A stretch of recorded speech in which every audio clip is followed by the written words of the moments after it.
ముందే super records ని create చేస్తున్న cinema DJ Duvvada Jagannath. So release అయిన ట్రైలర్స్ కానీ సాంగ్స్ కానీ రచ్చహ రచ్చస్య రచ్చోభ్యః అనిపించేస్తున్నాయి. ఇక సినిమా జూన్ 23న రావడమే ఆలస్యం. హిట్టహ హిట్టస్య హిట్టోభ్యః అనడానికి మీరందరూ అంటే మనందరం ఎలాగూ రెడీగా ఉన్నాము. సో ఇప్పుడు presenting you the most passionate and talented actor Bunny. Hello. And the most entertaining and powerful writer cum director Harish Shankar garu. Hello. I think ఇక్కడ బన్నీ అని నేను హలో చెప్పాను, బట్ డీజే అనే హలో చెప్పొచ్చేమో. అలాగే చెప్పండి. మీరు పూర్తిగా డీజే లోనే ఉన్నారు. yes, presenting you the most entertaining and కొంచెం హెల్ప్ చేయొచ్చు కదా dialogue. entertaining and energetic yeah. Presenting you the most entertaining and energetic DJ. Hello Bunny, first of all. Hello Andy.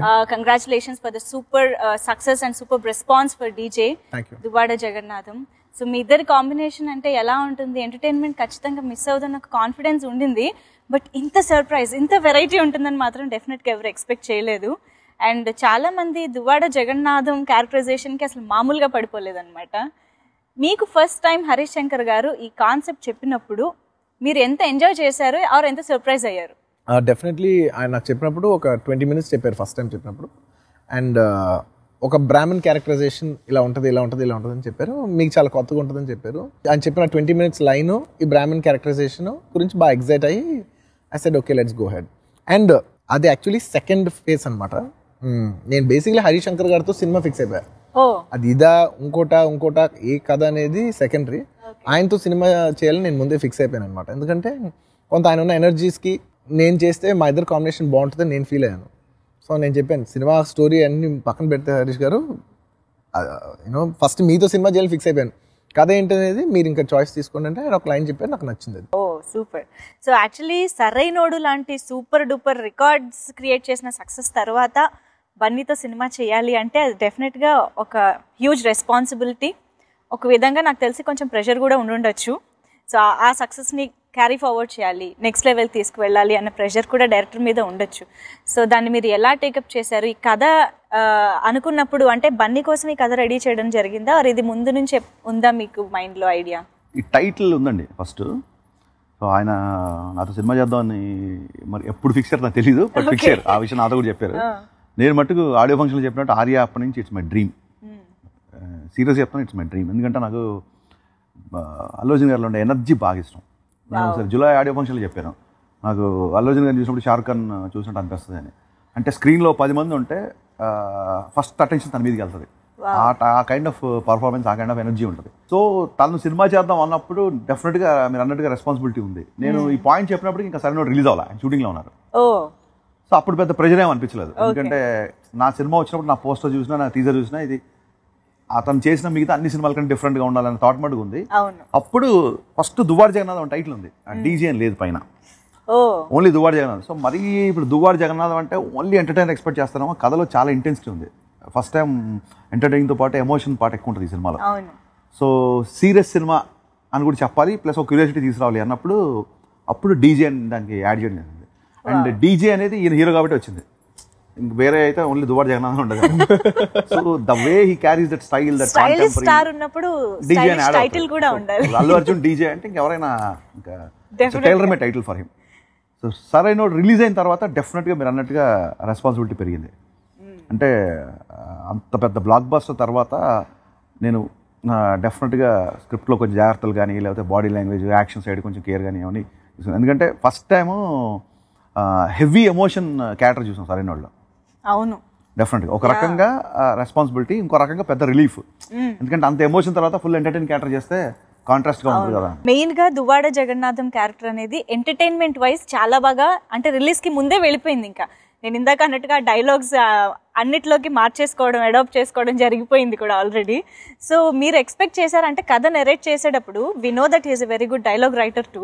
So మీకు డైలాగ్స్ తో పాటు చెప్పడం జరిగింది? లేదు, కథ చెప్పినప్పుడు డైలాగ్స్ కొన్నే ఉన్నాయి, బట్ ఆల్మోస్ట్ ఇంకా ఫైనల్ స్టేజ్కి వచ్చేసరికి ఇంకా షూటింగ్ టేక్ ఆఫ్ అవుతుంది అనేసరికి కొన్ని డైలాగ్స్ ఆ టైంలో చెప్పారు. అప్పుడు నేను సర్ప్రైజ్ ఫీల్ అయ్యా, సభ్య సమాజానికి ఏం మెసేజ్ ఇస్తున్నారు ఇలాంటి పదాలు చెప్పారు. అండ్ షూటింగ్లో ఎవ్రీడే రేపు షూటింగ్ చేస్తున్నాం అంటే, ఇవాళ సీన్ చేస్తున్నాం అంటే కొత్తగా ఒక డైలాగ్ చదివితే అప్పుడు ఎక్సైట్మెంట్ ఉంటుంది. చాలా భలే ఉంది అనుకున్న దానికంటే ఇది బాగా వచ్చింది అని. సో ఎవ్రీడే ఆయన నాకు సర్ప్రైజ్ ఇచ్చేవారు. ఎవ్రీడే సీన్ పేపర్ చదువుతున్నప్పుడు ఒక సర్ప్రైజ్ ఉంటుంది అనమాట. సో అలాగా నెక్స్ట్ లెవెల్లో తీసుకెళ్ళారు. నాకు తెలీదు ఆయన మామూలు సినిమాలు చూసినప్పుడు డైలాగ్స్ బాగుంటాయి అనుకున్నాను, కానీ ఒక సీన్ ఆయన డైలాగ్స్ ఎప్పుడు నెక్స్ట్ లెవెల్ తీసుకెళ్తారని నేను వర్కింగ్ అప్పుడు నాకు అర్థమైంది. So strength is his dialogues. Directors actors నుంచి రాబట్టుకోవడం అనేది కామన్ జరుగుతూనే ఉంటుంది. బట్ ఇక్కడ so what you have to say about that? అసలు ఏం లేదంటే నేను ఒకటే అడిగాను హరీష్ గారిని, మీ బెస్ట్ ప్రోడక్ట్ కావాలి నాకు. యూనో మీ స్కిల్ సెట్స్ సో దానికి బెస్ట్ గా ఏం చేద్దాం. ఇప్పుడు సపోజ్ ఈవెన్ ఇప్పుడు ఇంటర్వ్యూ ఉంది ఫర్ ఎగ్జాంపుల్, ఇంటర్వ్యూ చేసేప్పుడు the best interview, the best set, the best anchor. Oh my god, బాగా చేద్దాం, బెస్ట్ క్వశ్చన్స్ ఎక్స్పెక్ట్ చేస్తాం. సో ఏం చేసినా బాగుండాలని కోరుకుంటాను. సో అదే అడుగుతున్నాను సార్, మనం ఏం చేసినా బాగా అందంగా ఉండాలి, క్వాలిటీ కాన్షియస్ అండి, బాగా క్వాలిటీ. అంటే 20 minutes చెప్పిన పాయింట్ ఓన్లీ దువాడు చేయడం యాక్టరే. ఓకే. సో నేను బేసిక్గా హీరో క్యారెక్టరేషన్ పర్ఫెక్ట్గా చూసుకొని హీరో అన్ని చేస్తున్నాడా లేదా, కామెడీ చేస్తున్నాడా, ఫైట్స్ చేస్తున్నాడా, హీరో సైడ్ నుంచి ఫ్యాన్స్ వచ్చి చూసినప్పుడు ఎలా ఉంటుంది, అలాగే మిగతా ఆడియన్స్ చూసినప్పుడు హీరో ఎంత ఇన్స్పైరింగ్గా ఫీల్ అవుతారు. ఓన్లీ నా ఫోకస్ అంతా ఇప్పుడు హీరో మీద ఉంటుంది. అంటే కేవలం నేను ఒక్కడనే బాగుంటే చాలు సినిమా, నేనే స్కోర్ చేయాలి, ప్రతి డైలాగ్ నేనే చెప్పాలి, ప్రతి పంచ్ నాతో అలా ఎప్పుడు ఆలోచించలేదు. అందరి క్యారెక్టర్లు బాగుండాలని కోరుకుంటారు. టోటాలిటీగా ఒక సినిమా చూస్తారు. రేపు పొద్దున నేను చేసే సినిమాలన్నీ నా ఇంట్లో పెట్టుకుని డివిడీలో ఉన్నప్పుడు నా ప్రతి సినిమా నాకు స్పెషల్గా ఉండాలి అని ఒక మాట అన్నారు ఒకసారి. అంటే యాంకర్ బోస్ బాంబే నుంచి సినిమాటోగ్రఫీ చేసిన, లేకపోతే కాస్ట్యూమ్స్ సుబర్ణ గారిని తీసుకొచ్చిన, ఇవన్నీ ఆయన కంట్రిబ్యూషన్, ఆయన ఐడియాస్. ఓవరాల్గా ఒక టోటాలిటీగా సినిమాని టోటాలిటీగా ఫైనల్గా సినిమా అయిపోయేసరికి ఆడియన్స్ ఏం ఫీల్ అవుతారు మన సినిమా చూసి అనేది ఆయన ముందే గేస్ చేయడం, సినిమాని కంప్లీట్గా చూడడం, ఒక బర్డ్ ఐ వ్యూతో సినిమాని చూడడం అనేది నిజంగా చాలా చాలా చాలా appreciates quality in Allu Arjun గారు. ఆయన ఫుల్గా సినిమాని చూసినట్టు ఎవరు చూడరు సీరియస్గా. ఆయన అంటారు ఎప్పుడు, ఒక మనిషి ఎక్సైట్మెంట్ ఫేక్ చేయలేరు హరీష్ అని. ఆయన డ్రెస్సెస్ వస్తారు, ఎలా ఉంది అంటే బాగానే ఉంది సార్ అంటే చక్కని తీసేస్తారు. అదే బాగానే ఉంది అన్న కాదు, ఎగ్జైట్ అయితేనే నేను ఆ షర్ట్ వేసి వస్తా అంటారు. ఇది ఆయన నుంచి నేర్చుకున్నాను. సో ఎక్సైట్మెంట్ ఫేక్ చేయలేము. సో ఆ ఎక్సైట్మెంట్ ఆల్మోస్ట్ 110+ days 110 పైన చేసాము సినిమా. ఆ 110 days మెయింటైన్ ఏంటంటే కారణం ఏంటంటే సినిమా బాగా రావాలి. ఆయన ప్యాకప్ అయిపోయి మిగతా ఆర్టిస్టులు డైలాగులు ఉంటే కూర్చుని వాళ్ళు అలాగా మానిటర్ ముందు, మాకేమో టెన్షన్ కూర్చుని వాళ్ళు అలాగా. ఆ తర్వాత ఇంకా అది బాగుందని వాళ్ళు, ఇంకో ఏదో షార్ట్ బాగుందని వాళ్ళు, ఎవరైనా ఫోటోగ్రఫీ చేస్తే ఇమీడియట్ కెమెరామెన్కి కాంప్లిమెంట్ ఇచ్చేవాళ్ళు, ఎవరైనా కాస్ట్యూమ్స్ బాగా ఇస్తాయి. చిన్న ఆర్టిస్ట్ బంటి 2-3 డైలాగులు చెప్పాడు, బంటి నీ జోకులు సినిమాలో ప్లస్ అవుతాయి అనేవాళ్ళు. ఓవరాల్గా సినిమాని ఆయన ప్రేమిస్తాడు. మేబీ అందుకు మేమందరం కూడా కొంచెం నడువు వంచాల్సి వచ్చింది. సూపర్, అది బెస్ట్ క్వాలిటీ. బట్ యాక్చువల్గా అంటే సినిమా ఇండస్ట్రీలో కొత్తగా వచ్చిన వాళ్ళు, నిలదొక్కుకోవాలని ప్రయత్నించే వాళ్ళు ఆ ప్యాషన్ కానీ అది ఎక్కువగా చూపిస్తూ ఉంటారు. బట్ ఒక సక్సెస్, అందులోనూ సరైనోడు లాంటి రేంజ్ సక్సెస్ చూసిన తర్వాత జనరల్గా ఎవరైనా కూడా కొంచెం రిలాక్స్ అయ్యే ఛాన్సెస్ ఉంటాయి. ఓకే, ఇప్పుడు మనకి ఒక ఇది వచ్చేసింది కాబట్టి పర్వాలేదు, మనం కొంచెం లైట్గా హ్యాపీగా కూల్గా చేసుకోవచ్చు అన్న ఫీలింగ్ కూడా కొంతమందికి రావచ్చు. బట్ మీరు చాలా కాంట్రాస్ట్గా, ఇంకా ఎక్కువ తపన, ఇంకా ఎక్కువ ప్యాషన్ కనిపిస్తుంది ఇన్ ఎవ్రీ ఆస్పెక్ట్. ఇది ఎలా అంటే స్వతహాగా you are like that or what motivates you every time? జెన్యున్గా చెప్పాలంటే అండి, నాకు బేసిక్లీ సౌత్ ఇండియన్ సినిమా అంటే బాగా ఇష్టం. ఫస్ట్ ఆఫ్ ఆల్ మన సినిమాలు బాగుండాలి, అవతల వాళ్ళు చూసినా బయట వాళ్ళు చూసినా ఎవరు చూసినా ఒక చీప్నెస్ ఉండకూడదు. వీళ్ళు ఏం చేసినా అందంగా చేస్తారు. It's got nothing to do with the cost. But కొన్ని విషయాలు ఏంటంటే కాస్ట్తో కూడిన విషయం. నేను ఒక మంచి టెక్నీషియన్ తెచ్చుకోవాలంటే అది బడ్జెట్తో కూడిన విషయం. ఇప్పుడు సరైనోడు లాంటి సక్సెస్ వచ్చిన తర్వాత రిలాక్స్ అవ్వాలి కంట, సరైనోడు సక్సెస్ తర్వాత మార్కెట్ హ్యూజ్గా ఉంటుంది కాబట్టి మన స్పెండింగ్ పవర్ ఎక్కువ పెరుగుతుంది కాబట్టి దాంతో మన క్వాలిటీ బెటర్ చేసుకునే ఆపర్చునిటీ ఇది. సో నేను ఇది ఆపర్చునిటీగా ఆలోచిస్తున్నాను. This is my opportunity. ఇప్పుడు ఇంత సెట్ చేయడానికి నేను ఇంతకు ముందు అడుగుతాను, నాకు స్తోమత ఉండేది కాదు అప్పుడున్న బడ్జెట్స్కి, అప్పుడున్న లిమిటేషన్స్కి. సో మన బడ్జెట్స్ పెరిగే కొద్దీ మనం ఇంకా బెటర్గా చేసుకుంటానికి అది మన opportunity. So I want to make our budgets better, hour films better, content better, and use this as every success as an opportunity to present our self better. అంతే. కానీ నిజంగా మీలాంటి హీరో ఉన్నప్పుడు డెఫినెట్గా టాలీవుడ్ ఇండస్ట్రీ ఎప్పుడు ఆ స్థాయిలో. నేను నాలాంటి హీరో కాదు, అందరూ బాగుంటారు. ఒక హీరో, నేను ఒక్కనే హీరో అనే కాదు, ఎవ్రీబడి, ఒక డైరెక్టర్గా కానీ, ఒక సినిమాటోగ్రాఫర్స్ కానీ, ఒక పర్ఫార్మెన్స్ కానీ, అందరూ ఉంటేనే సినిమా ఒక ఇండస్ట్రీ. అది కేవలం నా ఒక్కడి వల్ల రాదు, అది అందరి వల్లే వస్తుంది. మీరు తాపత్రయపడుతూ ఉండొచ్చు, అంటే నా సినిమా ది బెస్ట్గా ఉండాలి ఇన్ ఎవ్రీ ఆస్పెక్ట్ అని. బట్ ప్రొడ్యూసర్ సహకారం కూడా అంతే ఉండాలి కదా. సో ఎస్, డెఫినెట్గా అంటే బడ్జెట్ వైజ్ ప్రొడ్యూసర్ కూడా అంతే కాంట్రిబ్యూట్ చేయాలి. సో దిల్ రాజు గారు ఇస్ లైక్, అంటే ఆర్య నుంచి ఇప్పటి వరకు మీ అసోసియేషన్ అలా కొనసాగుతూనే ఉంది. సో యా, మీ అసోసియేషన్ గురించి చెప్పండి. అలాగే దిల్ రాజు గారి బడ్జెట్ ఈ సినిమాకి ఆయన కాంట్రిబ్యూషన్ కూడా చెప్పండి. దిల్ రాజు గారు నేను ఆల్మోస్ట్ కెరీర్ ఒకే టైంలో స్టార్ట్ చేసాం. 2003లో నా గంగోత్రి సినిమా స్టార్ట్ అయింది, ఆయనకి దిల్ సినిమా స్టార్ట్ అయింది. 2004లో ఇద్దరం కలిసి ఆర్యాతో ల్యాండ్ అయ్యాం అనమాట. ఆ తర్వాత ఆయన 6వ సినిమా పరుగు, నాది కూడా 6వ సినిమా పరుగు, రెండు సక్సెస్ఫుల్ ఫిల్మ్స్. ఆ తర్వాత నా 17th ఫిల్మ్, ఆయన 25th ఫిల్మ్ అనమాట. ఈ మధ్యలో ఆయన కొన్ని కథలు వినిపించారు. బట్ నేను ఒకటే అనేవాడు, సార్ మనం కలిసి చేస్తే మాత్రం చాలా మంచి ప్రాజెక్ట్ చేయాలి, అండ్ మనకి మన ఇద్దరు స్ట్రెంత్కి సపోర్ట్ అయ్యే డైరెక్టర్ వచ్చినప్పుడే చేద్దాం, అలాంటి డైరెక్టర్ వచ్చి మీరు ఎక్సైట్ అయ్యి నేను ఎక్సైట్ అయినప్పుడే చేద్దాం అని అనుకున్నాం. అండ్ ఆయన ఎప్పటి నుంచో పాప హరీష్ అంటున్నాడు అనమాట. ఆయన హరీష్ గారితో ఆల్రెడీ 2 సినిమాలు చేశారు. నాకు హరీష్ అయితే నీది హరీష్ అయితే బాగుంటుంది, మీది హరీష్ అయితే బాగుంటుంది అని ఆయన అనేవారు. అది లైక్ నాకు కూడా హరీష్ గారితో చేయాలని ఉంది. నేను ఫిక్స్ అయిపోయాను. మరపుకాయ, గబ్బర్ సింగ్, రామాయ వస్తా, సుబ్రహ్మణ్యం ఫర్ ఈ సినిమాలన్నీ చూసినప్పుడు నేను ఫిక్స్ అయిపోయాను. డెఫినెట్లీ హరీష్ గారి ఎనర్జీకి మనకు పడితే చాలా బాగుంటుంది అనుకున్నాను. అందరు అసలు అలాగే కుదిరినాయి ఎవ్రీబడి. అండ్ అనుకోకుండా కోఇన్సిడెంట్లీ ఆయన 25th ఫిల్మ్ అనమాట. ఒక ల్యాండ్ మార్క్ నంబర్ అది. 25th, 50, 75, 100 అనేది ల్యాండ్ మార్క్ నంబర్స్. ఒక ల్యాండ్ మార్క్ నంబర్ ఫిల్మ్ ఆయన బ్యానర్లో చేయటం, అది 3rd ఫిల్మ్గా చేస్తే అది ఒక హ్యాట్రిక్ అవ్వగలిగే ఛాన్స్ ఉంటాం. ఇవన్నీ కోఇన్సిడెంట్లో బాగా కూర్చున్నాయి. So I really wish Raj garu have a successful film, and I want to make this a very memorable film for him. Wow. If possible. And ఇంకా ఖర్చుకొచ్చే విషయానికి మీకు సింపుల్ గా చెప్పాలంటే ఇప్పుడు మీరు చూసే సెట్టే. అవును మామూలుగా ఇంతకుముందు మీరు ఎన్ని ఇంటర్వ్యూ చేసేప్పుడు మామూలుగా సింపుల్ గా ఎక్కడైనా ఒక చిన్న స్టూడియోలో కూర్చోవచ్చు, ఓ 2 చైర్లు వేసి చిన్న పూల తట్టు మధ్యలో పెట్టి ఇంటర్వ్యూ చేయొచ్చు. సో ఇంటర్వ్యూలో కూడా ఈ స్కేల్లోనే ప్లాన్ చేశారు. సో ఇది కావాలి అంటే అది రాకుండా ఎప్పుడు లేదు.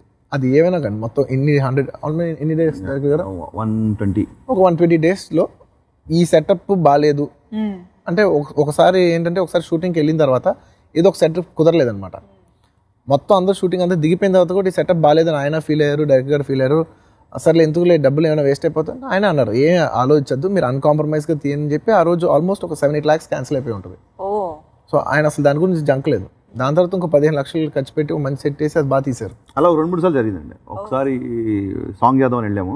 సాంగ్ రోజు కూడా మేము అనుకున్నట్టుగా సెటప్ కుదరలేదు. ఇవాళ బాగాలేదన్నా అంటే ఆయన అసలు మీకు నచ్చకపోతే పొరపాటు కూడా షూటింగ్ చేయొద్దు, ఇప్పుడు అసలు మీరు ఒప్పుకున్నా నేను ఒప్పుకున్నాను వాళ్ళు. యాక్చువల్గా ఈ సినిమాలో డైలాగ్స్లో మోస్ట్ ఆఫ్ ద డైలాగ్స్ అంటే డీజేవి కూడా నేను ఇందాక అన్నట్టు అన్ని జనాల్లోకి వెళ్ళాయి. బట్ స్టిల్ దువ్వాడ జగన్నాథం మాట్లాడినవి ఎక్కువగా రీచ్ అయ్యాయి. అండ్ ఆ యాక్సెంట్ ఫస్ట్ ఆఫ్ ఆల్ కరెక్ట్గా బ్రాహ్మణులు మాట్లాడినట్టుగా ఆ యాక్సెంట్ కానీ ఆ నొక్కడాలు ఒత్తులు అన్నీ పర్ఫెక్ట్గా అనమాట. అంత పర్ఫెక్షన్ వచ్చింది అంటే డెఫినెట్గా మీరు హోంవర్క్ చేసి ఉండాలి. ఎలాంటి వర్క్ చేశారు before going on sets? Fundamentally ఏంటంటే డైరెక్టర్ గారు బ్రాహ్మణ్. సో ఆయన మ్యాక్సిమం 98% ఆయనకే చాలా మెటీరియల్ ఉంది. ఆయన దగ్గర ఉన్న మెటీరియల్ వాడితేనే 3 సినిమాలు తీయచ్చు. సో మాక్సిమం ఆయన మెటీరియల్ బెస్ట్ ఎంత వాడుకోగలిగితే అంత వాడుకున్నాం అనమాట. ఎక్కువ ఇన్పుట్ డిక్షన్ వైజ్ కానీ బాడీ లాంగ్వేజ్ వైజ్ కానీ డైరెక్టర్ దగ్గర బాగా, ఎందుకంటే ఆయన అనుకున్న క్యారెక్టరైజేషన్, ఆయన ఎప్పటి నుంచో చేద్దాం అనుకున్న క్యారెక్టరైజేషన్. సో ఆయన మైండ్ బ్యాంక్లోనే బోల్డ్ అంత ఇన్ఫర్మేషన్ ఉంది. సో మాక్సిమం అది వాడుకున్నాం. అది కాకుండా కొంతమంది బ్రాహ్మిన్స్ ఇంటికి అప్పుడప్పుడు పూజలకు వచ్చేవారు. అండ్ ఇందులో ఏదో స్పెషల్ రిక్వైర్మెంట్ ఉంది, ఆయన నన్ను ఏదో కొంత నేర్చుకోమన్నారు, చిన్న చిన్న అయ్యో. సో దానికి నేర్చుకోవడానికి కొంతమంది బ్రాహ్మిన్స్ వచ్చేవారు. వాళ్ళతో మాట్లాడినప్పుడు వాళ్ళు ఎలా మాట్లాడుతున్నారు ఏంటి.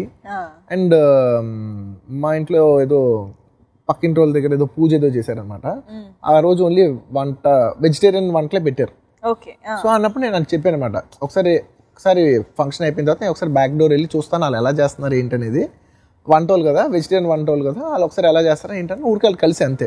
మీరు ఎలా ఉంటుంది, మీ లైఫ్ స్టైల్ ఏంటి, వర్కింగ్ అవర్స్ ఏంటి ఉంటుంది, అలా ఏం కట్టుకుంటారు, ఊరికే చూసుకుని వచ్చాను అంతే. అంతకంటే పెద్ద హోంవర్క్ రీసెర్చెస్ అంతేం జరగలేదు. నో బట్ స్టిల్ అసలు అలా జరుగుతుంది అనగానే వెళ్ళి చూడడం కూడా అంటే చిన్న అబ్జర్వేషన్ ఉంటుంది కదా. అప్పటి వరకు ఎప్పుడు అబ్జర్వ్ చేయింది. ఇప్పుడు పూర్వతులు మామూలుగా ఏదైనా పూజ చేసేప్పుడు, లేదంటే చిన్న గుడికి వెళ్ళినప్పుడు, లేదంటే ఏదైనా హోమాలు చేసేప్పుడు చిన్న బాడీ లాంగ్వేజ్ అబ్జర్వ్ చేస్తూ ఉంటాం అనమాట. అంతకుముందు అబ్జర్వ్ చేసేవాడిని కాదు. ఈ సినిమా చేస్తున్నసరికి స్పెషల్గా చూసేవాడిని అంతే. మ్యాక్సిమం నా క్యారెక్టర్ ఒకవేళ రేపు ఏ మాత్రం పేరు వచ్చినా 10 కారణాలు ఉంటే 10 కారణాలు డైరెక్టర్ గారు. నేను అసలు ఇంకా పొగుడతానికి నేనేం లేదు కదా. ఈ క్యారెక్టర్ కానీ ఏ క్యారెక్టర్ తీసుకుని బేసిక్గా హార్డ్ వర్క్ ఉంటుంది. హార్డ్ వర్క్ అంటే ఎక్కువ ప్రిపరేషన్ కాదు, అబ్జర్వేషన్ చాలా విపరీతం. ఆయన ప్రణాళిక బ్రాహ్మిన్స్ వాళ్ళు అబ్జర్వ్ చేసి ఉండండి, సెట్లు కూడా చాలా అబ్జర్వ్ చేస్తుంటారు. నేను మాడతా అలాగా ఆయన ఏదో సీన్ చెప్తూ వాటర్ అలా పెట్టేస్తే ఆయన అలా మాడుతున్నట్టు అలా తీసుకొని దాన్ని మూత పెట్టి అలా పెట్టేస్తుంటారు. లుక్ ఇలాగే ఉంటుంది. విపరీతమైన అబ్జర్వేషన్, నేను అది బాగా గమనించాను. సో సెట్లు చాలా జాగ్రత్తగా ఉండేవాళ్ళు అందరం, ఎందుకంటే అన్ని చూసేస్తారు, చాలా ఫాస్ట్ క్విక్ లర్నర్ బేసిక్గా. అండ్ ఒక్క ఈ క్యారెక్టర్ కాదండి, ఒక దువ్వాడ జగన్నాథం క్యారెక్టర్ కాదు, అసలు నేను 2-3 సార్లు షూటింగ్ వెళ్ళాను, చాలాసార్లు సరైనప్పుడు షూటింగ్ వెళ్ళాను. షార్ట్ అయిపోయిన తర్వాత నెక్స్ట్ షార్ట్ ఏంటి, ఆ సీన్ పేపర్ పట్టుకొని ఇంకా డైలాగ్ మీదే ఉంటాడు తప్ప మధ్యలో ఫోన్లు కానీ ఎస్ఎంఎస్ తీసుకోవడం కానీ పక్క వాళ్ళతో ఏదో మాట్లాడడం కానీ అది ఉండదు. 24 hours ఫోకస్గా ఉంటాడు. అంత ఫోకస్ అనేది ఇన్ని సినిమాలు చేసిన తర్వాత నాకు చాలా సర్ప్రైజింగ్. డెఫినెట్గా ఏ ఆర్టిస్ట్ అయినా కష్టపడతాడు, అందరు హీరోలు కష్టపడతారు, అందరు కొత్తగా వచ్చేవాళ్ళు ఆల్రెడీ సెటిల్ అయ్యేవాళ్ళు, సక్సెస్ వచ్చిన వాళ్ళకేమో రెస్పాన్సిబిలిటీ ఉంటుంది, కొత్తగా వచ్చేవాళ్ళేమో ప్రూవ్ చేసుకోవాల్సిన తపన ఉంటుంది. బట్ ఒక అల్లు అరవింద్ గారి సన్ ఇంత పెద్ద స్టార్ అంటే మనం మాట్లాడితే కరెక్ట్గా కోటీశ్వరుడు కొడుకు అని చెప్పొచ్చు, ఒక హీరో అనేది కాకుండా. నేను అదే ఆడియో ఫంక్షన్ చెప్పినట్టు చాలా వండర్ ఫీల్ అయ్యాను. అల్లు అరవింద్ గారు అబ్బాయి ఇంత కష్టపడితే నేను మా ఫాదర్ ఒక రిటైర్డ్ టీచరు, నేను ఇంకెంత కష్టపడాలి. బేసిక్గా విపరీతమైన హార్డ్ వర్క్ అండి, విపరీతమైన హార్డ్ వర్క్. నేను ఎక్కడన్నా 1-2 చోట్ల లొకేషన్లో పర్లేదు బాగానే ఉంది, డబ్బింగ్లో చూసుకోవచ్చు అంటే లేదు, మీరు అలా కాంప్రమైజ్ అవ్వద్దు, డైలాగ్ కరెక్ట్గా వస్తేనే ఎక్స్ప్రెషన్ కరెక్ట్గా వస్తుంది, దీన్ని ఎలా పలుకుతారు చెప్పండి, లేదంటే స్వతహాగా వచ్చే బ్రాహ్మణులకు వేరే ఉంటుంది, మీకు చిన్న 5-10% ఆ డిఫరెన్స్ ఏంటంటే లేదు, ఆ 5-10% స్కోర్ చేద్దామని అంత వర్క్ చేశారు. At what point of time ఫస్ట్గా ఈయన ఒక పని రాక్షసుడు అని కానీ ఇలాంటి ఒక ఫీలింగ్ అంటే ఎప్పుడు వచ్చింది ఫస్ట్ టైం, ఎప్పుడు మీరు రియలైజ్ అయ్యారు నేను చాలా అప్రమత్తంగా మీటింగ్ లోనే ఈ కథకు అంటే చాలాసార్లు కలిసి నేను మామూలు పని రాక్షసుడు తెలుసు, కథ చెప్పిన ఫస్ట్ మీటింగ్ లోనే కథ చెప్పగానే బాగుంది వీ కెన్ డూ అని, దీన్ని మనం ఎలా చేద్దాం అంటే ఆయన స్టార్ట్ చేశారు. నాకు అప్పుడు నేను మామూలుగా 20 minutes కథ చెప్పి ఆ తర్వాత స్క్రిప్ట్ చేసుకుని ఆ తర్వాత డైలాగ్ చెప్పి షూటింగ్ వెళ్ళిపోవడం కదా అనుకున్నాను. పాయింట్ చెప్పిన తర్వాత హరీష్ ఈ సినిమా నేను ఇలా చూస్తున్నా అని చెప్పి ఆయన చెప్పడం స్టార్ట్ చేశారు. అప్పుడు అనుకున్నాను ఇది కొంచెం చాలా కష్టపడాలి, ఇప్పట్లో స్టార్ట్ అయ్యలేదు సినిమా అనుకున్నాను. బట్ నిజంగా నేను అనుకున్న దానికంటే స్క్రిప్ట్ బెటర్గా వచ్చింది. సినిమా ఎలా వచ్చింది రేపు పొద్దున మీకు చెప్తారు కానీ నేను ఫస్ట్ బేసిక్ అనుకున్న స్క్రిప్ట్కి నేను ఫైనల్గా సినిమా స్క్రీన్ మీదకి వచ్చిన స్క్రిప్ట్లో చాలా వేరియేషన్ వచ్చింది, చాలా స్టాండర్డ్ పెరిగింది. అది కేవలం ఆయన పుష్ చేయడం మూలంగా, అంటే దేనికి అంత త్వరగా సాటిస్ఫై అవ్వరు, అది మట్టుకు no doubt. So very very good quality, అది ఇప్పుడు నాకు అంటుకుంది, త్వరగా సాటిస్ఫై అవ్వరు. ఇది వచ్చేసింది కదా, ఇది ఓకే, ఇంకా దీన్ని లాస్ట్ మినిట్ వరకు క్లాప్ పిన్ అనేంత వరకు ఆ టేక్ని ఎంత బెటర్గా చేయొచ్చు. I think every one should learn that. అంటే కొత్తగా వచ్చే హీరోలు అందరూ నేర్చుకోవచ్చు. క్లాప్ పిన్ అనేంత వరకు వీ హ్యావ్ ఎ ఛాన్స్ కదా అంటారు ఆయన. మనం ఇంకా ఈ టేక్ చేస్తే ఇది ఇంకా హిస్టరీలో ఫర్ ఎవర్ ఉండిపోతుంది. అలా ఉన్నప్పుడు మనం ఎందుకు మన బెస్ట్ ఇవ్వకూడదు? ఇది అంటే తప్పన అందరికీ ఉంటుంది, నేను కాదను. బట్ ఒకసారి ఏంటంటే మాకు టైం కన్స్టెంట్, ఈ సీన్ వల్ల ఫినిష్ చేయాలి, ప్రొడక్షన్ ప్రాబ్లమ్స్ 100 ఉంటాయి. ఆయన అసలు కాంప్రమైజ్ ఆ విషయంలో అసలు కాంప్రమైజ్ క్వశ్చన్ లేదు. అది నాకు చాలా ఇన్స్పైరింగ్ ఈ సినిమా. It's wonderful experience. అంటే ఆల్మోస్ట్ 115-120 days ఏ రోజు కూడా ఇవాళ ఎన్ని గంటలకు పంపుతున్నావు, ఇవాళ నాకు పని ఉంది, నాకు డిన్నర్ ఉంది, లేకపోతే ఏదో మీటింగ్ ఉంది, లేదా నెక్స్ట్ సినిమా ఏదో, అస్సలు ప్యాకప్ అయిన తర్వాత కూర్చోవాలంటే మీరు అర్థం చేసుకోండి, ఒక్కరోజు కూడా చిరాకు పడ్డం కానీ, ఒక్కరోజు కూడా చిన్న అంటే ఒక ఫైట్ సీక్వెన్స్లో మోకాళ్ళ మీద కూర్చోవాలి, పొద్దున్న వస్తే సాయంత్రం వరకు మోకాళ్ళ మీద కూర్చోవాలి. మనం మామూలుగా మేమేదో తిన్న తర్వాత ఏదో వజ్రాసనం వేద్దాం అదే అర్థం ట్రై చేస్తేనే బాడీ ఇంకో రకంగా ఉంటుంది. డైలీ నీస్ మీద గంటలు అలా 1 వారం రోజులు. అంటే కాసేపు కూర్చొని మేము ఫస్ట్ డే నేను డైలాగ్ చెప్పుకుంటే రా మీరు లేవు సార్ అలాగే రెడీ అన్నాను. తర్వాత వెళ్ళినప్పుడు వాళ్ళ అసిస్టెంట్ చేపట్టుకుని పైకి లేపుతున్నాడు. అప్పుడు నాకు అర్థమైంది ఇవి ఎంత పెయిన్ ఉన్నాయని. ఏ ఒక్కరోజు కూడా ఇంకా కూర్చున్న తర్వాత షార్ట్స్ ఎన్ని ఉన్నాయి, మళ్ళీ కూర్చోవాలి ఇవాళ, ఇలా ఎప్పుడు అడగలేదు. సో పని రాక్షసుడు అనే కంటే కూడా hard work is inspiring. First of all 2 రకాల హార్డ్ వర్క్స్ ఉంటాయి. ఎవరైనా కష్టపడితే భలే కష్టపడుతున్నాయి, సూపర్ అబ్బాయి నువ్వు కష్టపడి అంటాం. ఇంకో రకమైన హార్డ్ వర్క్ ఏంటంటే ఇది ఇంత కష్టపడవా అని అనిపిస్తుంటుంది. ఆ హార్డ్ వర్కింగ్ అనేది డెఫినెట్గా ఇన్స్పైరింగ్. ఆయన ఉన్నాడని పొగడం కాదు, ఆయన లేకపోయినా కూడా ఇదే చెప్తాను. సినిమాటోగ్రఫీ ఆఫ్ ద ఫిల్మ్ డెఫినెట్గా songs, of course art direction చాలా నెక్స్ట్ లెవెల్లో ఉన్నాయన్నమాట. సరైనోడునే మాకు ఒక విజువల్ ఫీస్ట్ అనుకుంటే ఇది ఇంకా నెక్స్ట్ లెవెల్లోకి వచ్చింది అనిపించింది. సో దీని పరంగా మీరు మళ్ళీ సినిమాటోగ్రఫీ పరంగా కానీ ఏమన్నా స్పెషల్ కేర్ తీసుకున్నది ఉందా? అదే లేదు, మా సినిమాటోగ్రాఫర్ అయాంకా బోస్ అని very good cinematographer. And works కూడా ఇంతకుముందు చూసాం. మామూలుగా డైరెక్టర్ గారు కొన్ని ఆప్షన్స్ తీసుకొచ్చారు, అందులో నాకు బాగా నచ్చిన పేరు అయాంకా బోస్ అనమాట. నేను కూడా ఎప్పటి నుంచో, అండ్ ప్లస్ ఆయన గురించి విన్నాను. అంతకుముందు నేను పనిచేసిన వన్ ఆఫ్ ది డైరెక్టర్స్ ఎవరో చెప్పినట్టున్నారు ఆయన గురించి. సో నేను విన్నాను. అండ్ ప్లస్ అతను బాంబేలో యాడ్స్ చేసినప్పుడు అతని గురించి విన్నాను. సో అతను వెరీ ఫ్లెక్సిబుల్ అంట, సినిమా కూడా బాగా చేస్తాడని వింటే నేను చెప్పే దగ్గరికి మరి ఉన్న ఆప్షన్స్లో నేను అతని గురించి ఇలా విన్నాను, అది బాగుంటుంది అంటే ఆయన వెళ్ళి కలిసారు. కలిసి సార్ ఈజ్ వెరీ అమికబుల్, నాకు బాగా నచ్చాడు, వర్క్ కూడా నచ్చింది, విల్ గో హెడ్ అంటే sir yeah even I also wanted to work with him from a long time. అది కుదిరింది, ఆయన కోరిక నా కోరిక, ఆయనకు కూడా ఆ కెమెరామెన్ బాగా ఇష్టం, నాకు కూడా అనుకోకుండా ఆ కెమెరామెన్ బాగా ఇష్టం. అండ్ డబ్బుల విషయంలో దిల్ రాజు గారు వెనకాడలేదు. Camera side, costume side, cinema look పరంగా 100% హీరో కంట్రిబ్యూషన్. అంటే నేను కొన్ని పేర్లు అనుకున్నాను, ఆయన కొన్ని పేర్లు అనుకున్నాను. ఇద్దరు షార్ట్ లిస్ట్ లో ఆయన చెప్పినట్టుగా ఇతను ఉన్నాడు. అండ్ ఈయన వర్క్ గురించి ఎక్కువ ఆయనకి తెలుసు, హీరో గారు తెలుసు, నాకు కాదు. అదే లేదు, కేవలం నేను కొన్ని యాడ్స్ చేయడం వల్ల ఆయన ఎక్స్పోజర్ ఎక్కువ కాబట్టి. అలానే లేదు సార్ మీ 17 సినిమాలు, నాది 6వ సినిమా, ఎవరు ఎక్కువ ఎక్స్పీరియన్స్ ఇక్కడ సెటిల్ ఎక్స్పీరియన్స్ ఎవరమ్మా అంటే యాడ్స్ కూడా చేస్తారు కాబట్టి ఐ థింక్ అక్కడ మెయిన్ యాడ్స్ వల్ల అంతే. సినిమా నెంబర్ ఆఫ్ సినిమాస్ అని కాదు, ఓవరాల్ సినిమా మీద ఎక్కువ క్రాఫ్ట్, మీకు ఎక్కువ కమాండ్ ఉంటుంది, కానీ జస్ట్ యాడ్స్ చేయడం వల్ల అంతే. అంటే క్వాలిటీ ఇచ్చే కెమెరామెన్స్ ఉంటారు, స్పీడ్ గా చేసే కెమెరామెన్స్ ఉంటారు. ఈ రెండు కాంబినేషన్ అనేది మెయిన్. అతను డెఫినెట్ గా సినిమాకి అతను చాలా ప్లస్. విజువల్ గా నేను అనుకున్న దానికంటే చాలా బెటర్ గా తీసేసాను, అందులో డౌట్ లేదు. దువ్వాడ జగన్నాథం గెటప్ అంటే ఆ బ్రాహ్మణ గెటప్ వేసుకున్నప్పుడు అంటే దాని గురించి ఏమైనా 2-3 గెటప్స్ ట్రై చేయడం అలా జరిగిందా before going on set? Basically ఎలా గెటప్ ఎలా ఉండాలి డైరెక్టర్ గారికి ఒక ఐడియా ఉంది. ఈ సినిమాకి కాస్ట్యూమ్ ఓవరాల్ అన్ని కాస్ట్యూమ్స్ సూపర్విజన్ ఒక లేడీ చేసినారు, సుబర్ణ అని. సో ఆ డైరెక్టర్ కొంత ఆవిడ ఫీడింగ్ ఇచ్చినట్టున్నారు. అంటే నేను ఇలా అనుకుంటున్నాను, మీరు బాంబే నుంచి వచ్చారు కదా, మరీ దాన్ని ఈ రియలిజం తీసుకుని వెళ్ళిపోయి చేయకండి, బాగుండాలి, అట్ ద సేమ్ టైం అథెంటిక్గా కూడా ఉండాలంటే ఆవిడ ఏదో ఒక డిజైన్ పట్టుకుంది. ఒక 2-3 ప్యాటర్న్స్ చూపిస్తే డైరెక్టర్ గారికి నాకు కామన్గా ఒక ప్యాటర్న్ నచ్చింది. యాక్చువల్లీ 2-3 ప్యాటర్న్స్ తీసుకొచ్చింది. ఫస్ట్ ఆ ప్యాటర్న్ వేసుకున్న వెంటనే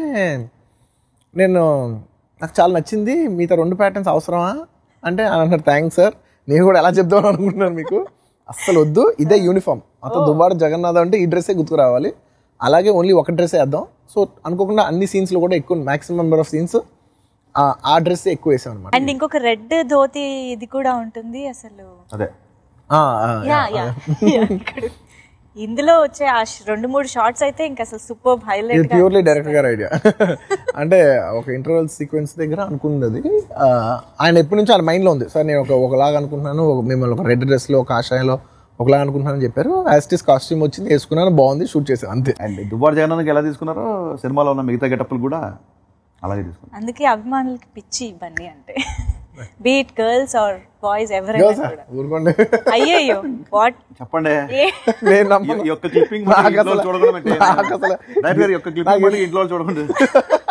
ఎందుకు గర్ల్స్ ఫాలోయింగ్ నాకు నవ్వు వస్తుంది, నాకు అసలు ఉందని నేనైతే నమ్మను. మీరు ఓకే అనాలి కానీ ఇక్కడికి ఎంత 100,000 మంది వచ్చేస్తారు. ఈ మాటలు తప్ప నేను చాలా ఏళ్ళు కట్టినాను కానీ మాటలు చాలా మంది ఫేస్బుక్ లో సీరియస్లీ ఐ థింక్ అభిమానులు అందరూ కూడా ఇంకొక విషయానికి ఫిదా అయిపోయారు ఆడియో రిలీజ్ ఫంక్షన్ లో. ఎవరు ఎక్స్పెక్ట్ చేయలేదు నేను కూడా. ఓ మై గాడ్, నిజంగా అది బ్లడ్ జీన్స్ అంటారు కదా, నిజంగా అలా క్యారీ ఫార్వర్డ్ అయిపోయింది. వి హ్యావ్ నెక్స్ట్ స్టార్ అనిపించేసింది. ఆల్రెడీ అడ్వాన్స్ రెడీ అయిపోయారు. నిజంగా అండి, అంటే ఆ ఇంట్లో ఉన్నదాన్ని బట్టే, ఇంట్లో ఉన్న ఎన్విరాన్మెంట్ ని బట్టే పిల్లలు పెరుగుతారు, అది తెలిసింది. సో తను ఐ థింక్ ఆడియో రిలీజ్ ఫంక్షన్కి వచ్చిన దగ్గర నుంచి కళ్ళు ఆర్పకుండా he's very much concentrated on the function. And stage పైకి రాగానే దట్ స్టేజ్ మేనర్స్ అండ్ అభిమానుల్ని తను ఓన్ చేసుకోవడం, ఇట్స్ లైక్ ఎంత అడారబుల్ గా కంప్లీట్ గా అనిపించింది. అంటే మీకు ఎలా అనిపించింది అసలు? సర్ప్రైజ్ గా ప్రౌడ్ ఫాదర్. యాక్చువల్ ప్రౌడ్ కంటే చిన్న సర్ప్రైజ్, ఎలా తెలుసు అనే ఒక సర్ప్రైజ్. తనతో అలా మాట్లాడడం అలాంటి బహుశా అంటే నేను ఎప్పుడేం నమ్ముతానంటే పిల్లల విషయంలో నేనేం పెద్ద అంత ఎక్స్పీరియన్స్డ్ కాదు, నాకేమి పెద్ద వయసు ఉన్న పిల్లలు ఏం కాదు, నేను రీసెంట్ ఫాదరే కాబట్టి నాకు తెలిసిన ఓన్లీ ఒక విషయం పిల్లలకి వచ్చేసరికి ఏంటంటే వాళ్ళు మనం చెప్పింది చేయరు, మనం చేసిందే చేస్తారు. ఇదైతే నేను నమ్ముతాను. Very good point. నేనైతే మనం చెప్పింది, నేను చేతిలో ఫోన్ పెట్టుకునే ఫోన్ చూడకంటే కరెక్ట్ కాదు, నేను ఫోన్ పక్కన పడేసి అప్పుడు నేను చెప్పగలను అనమాట. సో నేను చేస్తేనే తనకు చెప్పగలను, నేను నమ్ముతాను. నేను పెద్ద కార్లో వెళ్తూ వెళ్ళేదే, నువ్వు పెద్ద కార్లో వెళ్ళకూడదు, తప్పు, మామూలుగా ఆటోలు వెళ్ళు అంటే కుదరదు. సో మనం చేసిందే వాళ్ళు చేస్తారు. సో బహుశా నేను జనాల ఫ్యాన్స్ చూసినప్పుడు ఎప్పుడైనా కిటికీ నుంచి వరండాల నుంచి ఎప్పుడు దండం పెట్టినప్పుడు చూసుంటాడేమో, మరి అలాగే పెట్టాడు. మరి సీరియస్లీ అది మాత్రం మాకు ఎప్పటికీ గుర్తుండిపోతుంది. ఐ థింక్ వీడియో బాగా ఫేమస్ అయింది. అవును, పూజ వచ్చి పలకరిస్తుంది, పూజని ఇలా తోచేస్తే స్టేజ్ మీద చూస్తాడు, మళ్ళీ పూజ మళ్ళీ లాంటిది, మళ్ళీ పూజ చూస్తాడు. సో దాని మూలంగా చిన్నప్పటి నుంచి స్టేజ్ మీద అంత ఫోకస్ సోషల్ నెట్వర్క్ లో చాలా పాపులర్ అయిపోయింది. అవును, నేను పూజ పలకరిస్తుంటే అంటే చూస్తుంటే తలకి కూడా తిప్పాను, తల తిప్పట్లేదు, తల చూడట్లేదు. అండ్ ఇలా మనం పిల్లలకి దండం పెట్టమంటే ఇలా దండం పెట్టేస్తాం ఎవరైనా, ఇది కామన్. నేను కూడా అరవింద్ గారు పెట్టించారా లేకపోతే పక్కన ఎవరైనా బాబు అందరు దండం పెట్టమని మనం పెద్దోళ్ళు ఎవరైనా అంటాం కదా, ఇలా పెడితే ఓకే. అదేం చేసాడంటే కరెక్ట్ ప్రాపర్ హీరోలు ఇలా పెట్టాడు, చాలా ఇలా పెట్టాడు దండం, దాంతో మార్కులు కొట్టేసాడు అనమాట. That was hero of the day, hero of the film అయిపోయాడు. యాక్చువల్లీ డీజే అనగానే మాకు ఆయన కూడా గుర్తొస్తున్నాడు అనమాట ఇప్పుడు ఆ రేంజ్ లో. Yeah, but very lovely moment actually. So Pooja, she is looking very damn gorgeous and damn beautiful అనిపించింది. ఎస్పెషల్లీ గుడిలో బడిలో సాంగ్ అయితే ఇద్దరు స్టెప్స్, ఇద్దరిని అసలు కళ్ళ ఆర్పకుండా చూడాలనిపిస్తూ ఉంటుంది. సో పర్ఫార్మెన్స్ వైజ్ మీకు ఎలా అనిపించింది పూజ? పూజ గురించి చెప్పాలంటే ఫస్ట్ అసలు ఈ సినిమాలో పూజ ఉండటానికి 10 కారణాలు ఉంటే 100 కారణాలు ఉంటే 100 కారణాలు హరిశంకర్ గారే. మీకు 1% డౌట్ కూడా అక్కర్లేదు. ఎందుకంటే ఈ కథ ఇది ఫిక్స్ అయినప్పుడే అసలు ఆయన పూజనే ఫిక్స్ అయిపోయారు. నేను అసలు అమ్మాయి చేస్తుందా, ఇంట్రెస్ట్ ఉందా, అసలు సార్ ఆ అమ్మాయి ఇంట్రెస్ట్ బట్టి నాకు అనవసరం, నాకు పూజ చేస్తుంది అంతే అని ఆయన ముందు నుంచే ఫిక్స్ అయిపోయారు. ఆయన ఎప్పటి నుంచో పూజతో చేయాలని 2 yearsగా ఫిక్స్ అయ్యి అంటున్నారు. ఆయన కూడా ఎప్పటి నుంచో అమ్మాయితో కూడా మాట్లాడి టచ్లో కూడా ఉన్నారనమాట. మనం సినిమా చేస్తాం అని. అండ్ కేవలం ఇది నేనని చెప్పట్లేదు, ఈ ప్రాజెక్ట్ చేయడానికి ఇది నా ప్రాజెక్ట్ కంటే హరిశంకర్ గారితో ఆ అమ్మాయి బాగా ఫస్ట్ నుంచి ట్రావెల్ అవుతుంది కాబట్టి ఆ అమ్మాయి హరిశంకర్ గారి మీద నమ్మకంతో ఈ ప్రాజెక్ట్ లోపలికి వచ్చింది. అల్లు అర్జున్ సినిమా అంటే చేస్తాను ఓకే, వేరే యాడెడ్ ఫ్యాక్టర్స్ ఉండొచ్చు కానీ బట్ మెయిన్ డైరెక్టర్ గారి గురించి అమ్మాయి ఫస్ట్ నుంచి, అంటే that was her only connect to this project. The first connect ఏంటంటే ఎలాగో బండి పక్కన ఒప్పేసుకుంటుంది నా టెన్షన్. అండ్ వచ్చిన తర్వాత I was extremely happy with her. అంటే ఫస్ట్ నేను అమ్మాయిని ముకుంద ఆడియో ఫంక్షన్ అప్పుడు చూశాను, రామనాయుడు స్టూడియో. ఫస్ట్ చూసినప్పుడు అనుకున్నాను భలే ఉంది ఈ అమ్మాయి, అసలు ఎప్పటికైనా నిజం ఈ అమ్మాయితో మనం పని చేస్తే బాగుంటుంది అని అనుకున్నాను అంతే. అనుకున్నాను. పూజకి ఎప్పుడైనా చెప్పారా? నేనా చెప్పలేదు అనుకుంటా, ఇంటర్వ్యూ చూస్తే అప్పుడే అనుకున్నాను. వరుణ్ చెప్పాను చాలా బాగుంది వరుణ్ నీ హీరోయిన్, డెఫినెట్లీ ఏంటి తర్వాత నేను కూడా చేస్తాను నువ్వే అనుకో కదా నవ్వుతున్నాను అనమాట. లేదు బన్నా మీరు అందరూ చేస్తే నేను హ్యాపీ ఫీల్ అవుతాను కదా మా హీరోయిన్ ఎంత పెద్ద హీరోయిన్ అయిందని. అసలు ఎగ్జాక్ట్లీ ఏ హీరోకి నా ఫీలింగ్ ఉంటుంది. ఇప్పుడు మా సినిమా తర్వాత ఇప్పుడు పూజ పెద్ద సినిమాలు చేస్తే I be very director also అదో ప్రెస్టీజియస్ థింగ్ అనమాట. యూనో మా సినిమా తర్వాత షీస్ గ్రోన్ బిగ్, ఎవరైనా ఎదిగితే మన వల్ల ఒక ఆనందం ఉంటుంది. సో డెఫినెట్లీ ఒక హ్యాపీనెస్ ఉంటుంది. ఇద్దరు పెయిర్ కెమిస్ట్రీ. ఒక 1-2 ఫిల్మ్స్ తర్వాత మళ్ళా చేయాలనిపించిన హీరోయిన్. మీరు ఇందాక అన్నారు అంటే హరిశంకర్ గారు మీరు కలిస్తే ఎనర్జీ ఏ రేంజ్ లో ఉంటుందని. ఇంకొక పర్సన్ కూడా చెప్పాలి, డిఎస్పి. ఆయన కలిసారంటే ఎనర్జీ మామూలుగా ఉండదు. సో అలా ఆడియో కానీ ఐ థింక్ బ్యాక్గ్రౌండ్ స్కోర్ కూడా, అంటే ట్రైలర్ లో కొంచెం దాంతోనే అర్థం అయిపోతుంది బ్యాక్గ్రౌండ్ స్కోర్ ఏ రేంజ్ లో ఉండబోతుంది అని. So after watching the film మీకు ఎలా అనిపించింది డిఎస్పి ఓవరాల్ గా album and background score? Background score అనేది సినిమా ఎండ్లో వచ్చే విషయం.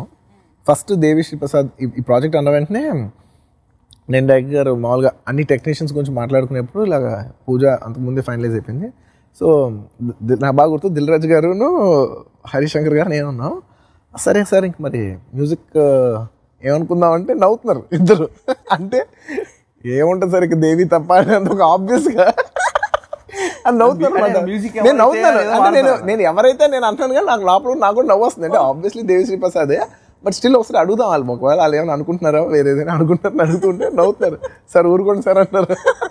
పేరు చెప్పలేదు, ఇంకా అసలు ఇంకా పేరు చెప్పలేదు, నవ్వే అందరికి understood. It's very much very obvious Devisri Prasad. ఎందుకంటే డైరెక్ట్ గారు చేసిన Gabbar Singh blockbuster audio అనమాట. అండ్ ప్లస్ దిల్ రాజు గారితో కూడా ఆయన బ్యానర్లో మాక్సిమం నెంబర్ ఆఫ్ ఫిల్మ్స్ చేసిన మ్యూజిక్ డైరెక్టర్ దేవిశ్రీ ప్రసాద్. బొమ్మరిల్ అవ్వచ్చు, లేకపోతే ఆర్య నుంచి మొదలు పెడితే మొన్నటి నేను లోకల్ వరకు నంబర్ ఆఫ్ ఫిల్మ్స్ చేశాడు అనమాట. అండ్ ఇంకా నాకు వచ్చేసరికి నాకు మాక్సిమం నెంబర్ ఆఫ్ ఫిల్మ్స్ ఎక్కువ మెజారిటీ దేవి అనమాట. So he was the most obvious choice. And definitely నాకు కూడా ఒక ఉండేది దేవిగా ఎనర్జీకి హరిశంకర్ గారి ఎనర్జీకి యూనో నా దానికి మా ముగ్గురికి వేవ్ లెన్స్ మ్యాచ్ అవుతాయని అనుకున్నాను. And definitely top music director top వేస్తాడు, బెస్ట్ వేస్తాడు. ఆయన ఇచ్చిన ఫస్ట్ సాంగ్ డీజే సాంగ్ అనమాట. డైరెక్టర్ రాయించుకుని వచ్చి నా కార్లో ఆయన ఎప్పుడు అసలు మ్యూజిక్కి ఎప్పుడు అంటారు మీకు దేవి బాధిస్తాడు, మీరు దేవి కలిసి ఏం మాట్లాడు. అసలు నాకు దేవితో ఎప్పుడు మాటలు కూడా ఉండవు. డైరెక్టర్ వెళ్ళి మాట్లాడుకుంటారు, ఒక పాట తీసుకొస్తారు, డైరెక్టర్ తీసుకొచ్చి ఆ సీడీ కార్ లో ప్లే చేస్తాడు. యాక్చువల్లీ అదైతే ఉంది, బన్నీకి కొంచెం ఎక్కడో ఆయన మాట్లాడుకోవచ్చు. నేను ఒక్కసారి ఒక్క పాట గురించి ఒక్క మీరు ఎప్పుడైనా చూసారు ఈ సినిమా మొత్తంలో? ఈ సినిమా అసలు ఏ సినిమా కూడా ఒక్కసారి కూడా ఫోన్ చేసి దేవి ఈ సాంగ్ ఇలా అనుకుంటున్నావు ఇలా చేయాలి అసలు ఎప్పుడు మాట్లాడాల? అసలు నేను ఎప్పుడు ఇదే కాదు, అసలు ఏ సినిమా నేను ఎప్పుడు మాట్లాడలేదు. అది అనుకోకుండా మాక్సిమం ఏంటంటే ఒక సాంగ్ ఏదైనా నాకు నచ్చపోతే నేను దీనికంటే కొంచెం ఎక్కువ ఎక్స్పెక్ట్ చేశాను డైరెక్టర్ గారు. అండ్ మాక్సిమం డైరెక్టర్ గారు చెప్తే డైరెక్టర్ వెళ్ళి ఇంకో సాంగ్ చేసుకొచ్చారు. ఆల్మోస్ట్ అది ఎప్పుడు లేదు. సో అది బెస్ట్ అలా వచ్చేది అంతే. అది మాటల్లో ఉండక్కర్లేదు, మదిలో ఉంది. అండ్ నిజంగా and Devisri Prasad especially in the last few years తన పాటల్లో నేను పాటలో బిలీవ్ చేసేదంటే ఆ song great song is not what you play, it is what you say. అంటే అంటే ఒక పాట అనేది ఆ పాటలో మ్యూజిక్ ఎలా ఉందని కాదు, ఆ పాటలో మనం ఏం చెప్తున్నాం అనేది ఆ పాట గొప్పతనం అవుద్ది. అండ్ ఆ విషయంలో Devi lyrical wise is tremendous. అంటే there is nobody to even touch him అన్నమాట. లిరికల్లీ అసలు తన రాస్తం కానీ లేకపోతే తన రాయించిన విధానం కానీ తన డైరెక్టర్స్తో ట్యూన్ అయ్యి వాళ్ళు ఒక కంబైన్ ఎనర్జీస్లో వచ్చే లిరిక్స్, ఫస్ట్ సాంగ్లో వచ్చే లిరిక్స్ చాలా పవర్ఫుల్గా ఉంటాయి. అలాగా ఏ సాంగ్ తీసుకున్నా, సెకండ్ సాంగ్ మెచ్చుకో తీసుకున్నా కూడా డైరెక్టర్ గారు మీరు ఫస్ట్ మెచ్చుకున్నా ఫస్ట్ ఇదే డీజేనే కదా, లిరిక్ రికార్డ్ అయింది ఫస్ట్ షూటింగ్ చేశాను. ప్రతి పాట రాకింగ్ మ్యూజిక్. అండ్ అనుకోకుండా అసలు అస్మైక సాంగ్ వచ్చినప్పుడు బాగుంది అనుకున్నాం, కానీ నేను విన్నప్పుడు షూటింగ్ చేసినప్పుడు బాగుంది పాట. నేను అనుకుందానికంటే వినగా నాకు ఇంకా ఎక్కువ నచ్చింది. నేను అనుకున్నా బహుశా నేను ఎన్నిసార్లు షూటింగ్ చేస్తూ వింటున్నాను కాబట్టి నాకు అంత హాంటింగ్గా ఉందేమోలే, but overall it's good song అనుకున్నాను. కానీ ఇంత వైల్డ్ ఫైర్ వద్దని మాత్రం నేను అనుకోలేదు. నిజంగా ఇప్పుడు ఏ డబ్ స్మాష్ చూసుకున్నా ఎవరు ఏది చేసినా గుడిలో బడిలో అండ్ ఆల్మోస్ట్ నాకు తెలిసి గుడిలో బడిలో సాంగ్ కి చాలా మంది దాన్ని ఏమంటారు డాన్స్ వీడియోస్ కవర్స్ కానీ అరౌండ్ యూట్యూబ్ లోనే మోర్ దెన్ 150 ఉన్నాయి. అవును, చాలా మంది డాన్స్ చేశారు. అసలు ఒక్కొక్కరు ఎంత బాగా చేశారంటే ఒక్కొక్కరు ఒక్కొక్క స్టైల్లో చేశారు. నేను దాదాపు ఒక 20 చూసుంటాను. ఎవరెవరో ఫార్వర్డ్ చేసింది డైరెక్టర్ ఫార్వర్డ్ చేసిన చేసిన వాళ్ళందరూ బాగా చేశారు, చాలా బాగా చేశారు. వాళ్ళ స్టైల్లో చాలా బాగా చేశారు. అండ్ వాళ్ళకున్న లిమిటేషన్స్ లో వాళ్ళు చాలా బాగా షూట్ చేశారు, బాగా చేశారు. And first time Gabbar Singh తర్వాత నేను రేడియో వాళ్ళకి FM వాళ్ళకి ఇంటర్వ్యూస్ చెప్పారు టాప్ 20లో 5 సాంగ్స్ ఉన్నాయి, DJ 5 సాంగ్స్ ఉన్నాయి. అలా ఒకే సినిమా నుంచి 5 నెంబర్స్ లో, అంటే ఒకటి 12, ఒకటి 13, ఒకటి 5, 4, 3 అలాగే సంథింగ్ నెంబర్స్ తెలియదు. మొత్తం ఆల్బమ్ పాటలు టాప్ 20లో ఉండడం అనేది after so many years only DJ. The entire credit goes to Devisri Prasad. Even trailer కూడా రిలీజ్ అయిన 24 hours లోనే రికార్డ్స్ క్రియేట్ చేసింది యూట్యూబ్ లో. సో యాక్చువల్లీ ఇందాక హిట్టస్య అన్నాను, కానీ నిజం చెప్పా అది ఏదో ప్రాసలో కుదిరిందని అలా చెప్పాను. బ్లాక్ బస్టర్ అనాలి. ఆ డైరెక్టర్ రవీందర్ గారి గురించి కూడా ఒకసారి. తను ఎంటెక్ డిజైనింగ్, IIM లో డిజైనింగ్, ఎంటెక్ డిజైనింగ్ ఏదో చాలా హైలీ క్వాలిఫైడ్ ఇన్ డిజైనింగ్ లో మాస్టర్స్ ఇదే చేశారు.